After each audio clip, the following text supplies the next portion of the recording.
I love traveling, and when my longtime friend Dorian was nearing the end of his US military service in Germany, I knew it was the perfect time to go visit him and finally backpack across Europe, and with a little detour of my home planet of Morocco. Before I started planning my trip, I had to recruit our other longtime high school friend Isaac, and after he gave me the green light that he wants to go, I spent a couple of days looking at Google Maps trying to figure out everything that we could possibly do in 30 days. Once I determined which countries we'd be visiting and how long we'd stay, it was time to craft the itinerary. I would be visiting 10 countries, 1 solo and the rest with my 3-man group. After I booked all of our flights, trains, buses and accommodation for each country, I had to figure out one of the most important aspects of the trip, which is the gear.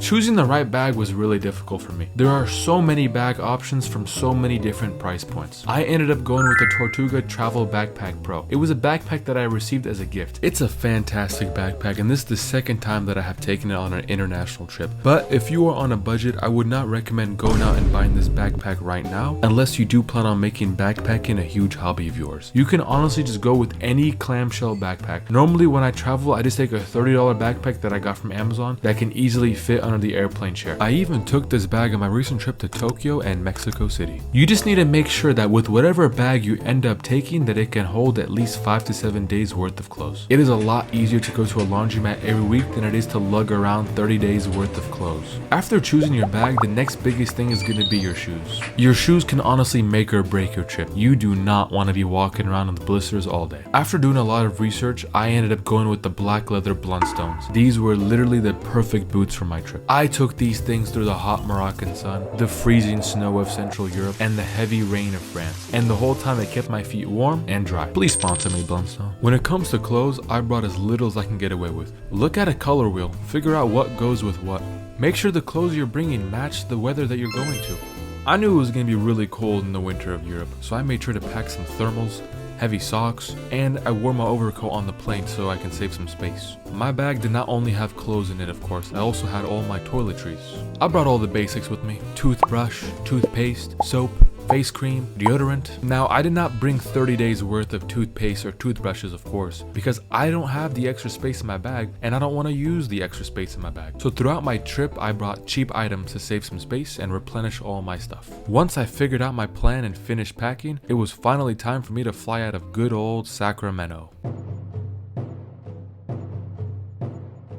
I get stopped at TSA pretty much every time I fly for unknown reasons. Wink. Before my trip, I complained to my girlfriend's family about this issue, and her mom got me the most unassuming and least threatening shirt possible to see if they would still frisk me. That shirt unfortunately did not work, and I still got the old pat down anyways. Sacramento's airport never has any lines, so even when they frisked me, I still managed to slide through TSA in under 60 seconds, and I sat around waiting for my plane to arrive. My first flight was from Sacramento to LAX. We had some strong turbulence, and like a real man, I closed my eyes and wished I was anywhere else. After a long layover in the GTA airport, I had a knee-destroying flight across the Atlantic. Landing in Paris, I was hit with a heat wave in the airport, and every single stinky French person joke that I've ever heard started to make sense. The metro system was an assault of my nasal senses. On the first time using the Paris metro, it slammed its brakes for no reason, and I got slammed into the stinky guy next to me with my backpack. My first night in Paris was so bad. I did get to see a couple of cool sights, but at 1 AM I had to leave my hotel and get ready for my next flight to Morocco.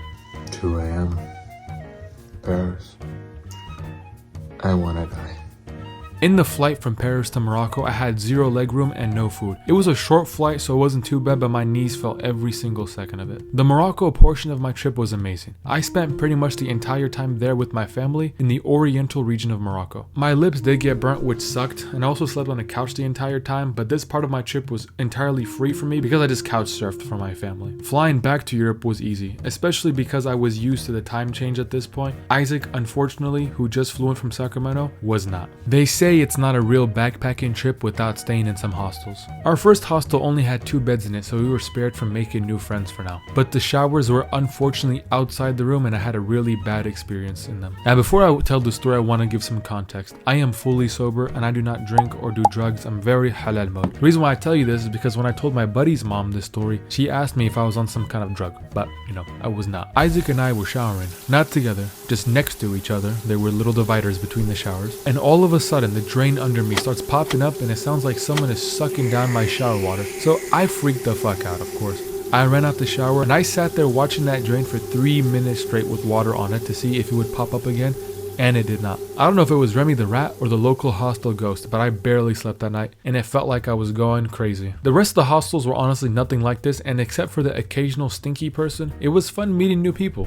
We stayed up late a couple of times playing card games and just hanging around playing pool with people. It was kind of weird getting used to sleeping in a room of 10 people of mixed genders, but after the first night, I honestly never slept better. We did not stay in hostels for the whole trip. We divided it about 60% hostels and 40% Airbnbs in the eastern, cheaper countries. It was honestly really nice having a break from hostels every couple of days, and if it's your first time going to hostels, I would recommend maybe doing the same thing, just so that you don't get overwhelmed. Hostels are not just great for meeting new people and socializing. Most of the time they have laundry mats in them. Just pray to God that someone else is not already using it or that it even works. In the hostel we stayed in Rome, I ended up staying up until 3 a.m. to try to get my laundry done because the machine kept breaking and I had to wait forever for the other one to become available. And I had to catch a train to Florence at 6:30 a.m. That was not a very fun day for me. One of the best parts of bringing only a backpack is that you do not have to worry about lugging a suitcase onto trains, and you can just sit with them on your lap. The trains in Europe were fantastic for the most part, and the views of the German countryside in the winter were just breathtaking. You really want to pre-buy your tickets though, because it is a lot cheaper that way. We missed a bus from Nuremberg to Munich and we ended up paying a whopping $72 for a last minute train to get out of there. You also want to make sure that you don't miss your connections. One of the trains that we took in Germany had a stop in the middle of nowhere. We had to run through the ice across to another platform just so that we don't end up getting stuck in the middle of nowhere and freezing to death. Each country has different ways to buy their transit, and I found the best method to be pre-buying tickets from city to city in advance and just getting local day passes for exploring the city. While the trains were very nice for the most part, I also had a pretty good experience with the buses. We took Flexi bus and Regio bus a couple of times between cities, and if you can, I would always go with the Regio bus over the Flexi bus. Ours had a free coffee machine in it. On the road trip from Bratislava to Budapest, I chilled the whole time, chilling in this huge seat and sipping on free coffee. I have heard so many horror stories though from buses, and even during our trip, Dorian had the shittiest experience when he took a bus from Rome to Venice after missing his flight back home to meet up with us. He had a dude snoring loudly behind him, a guy coughing to the left of him, and a guy snorting boogers everywhere to the right of him.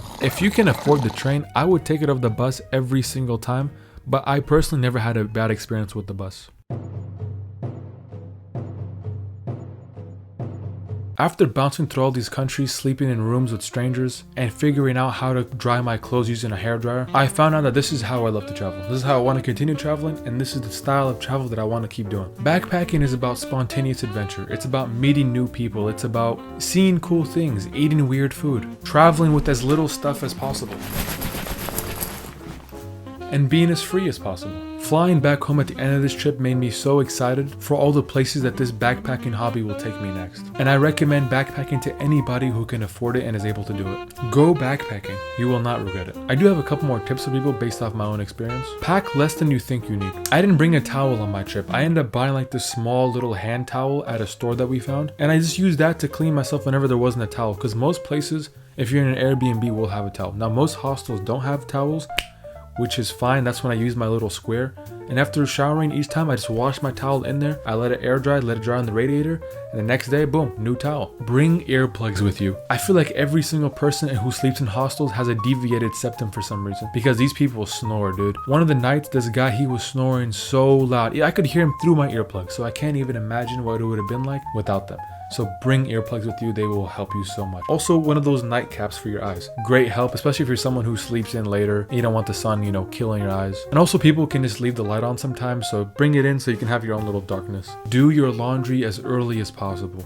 I got screwed over so many times at laundromats because it was either a big line, a machine was broken. You just don't want to end up like me, okay? Do your laundry early and you'll be good. Be open and talk to people. Everybody in the hostel is usually someone who's there to make friends. They're traveling alone. They're just trying to mingle, meet new people. Just don't be creepy. Don't be like this dude. You're taking a shower and I'm waiting for you. Why aren't we taking the shower together? We met some cool people throughout the trip just by inviting them to card games, inviting them, hey, let's go play pool, hey, let's go hang out, let's talk, whatever. Just be nice people, and for the most part, they're pretty receptive back to you. Thank you so much for watching my video. This is my first hobby video, and man, this thing took me forever to make. I do plan on making videos on each individual country that I travel to. The point of this video wasn't really to talk about the countries. The point was to talk about the actual experience of backpacking, because this is supposed to be a hobby video.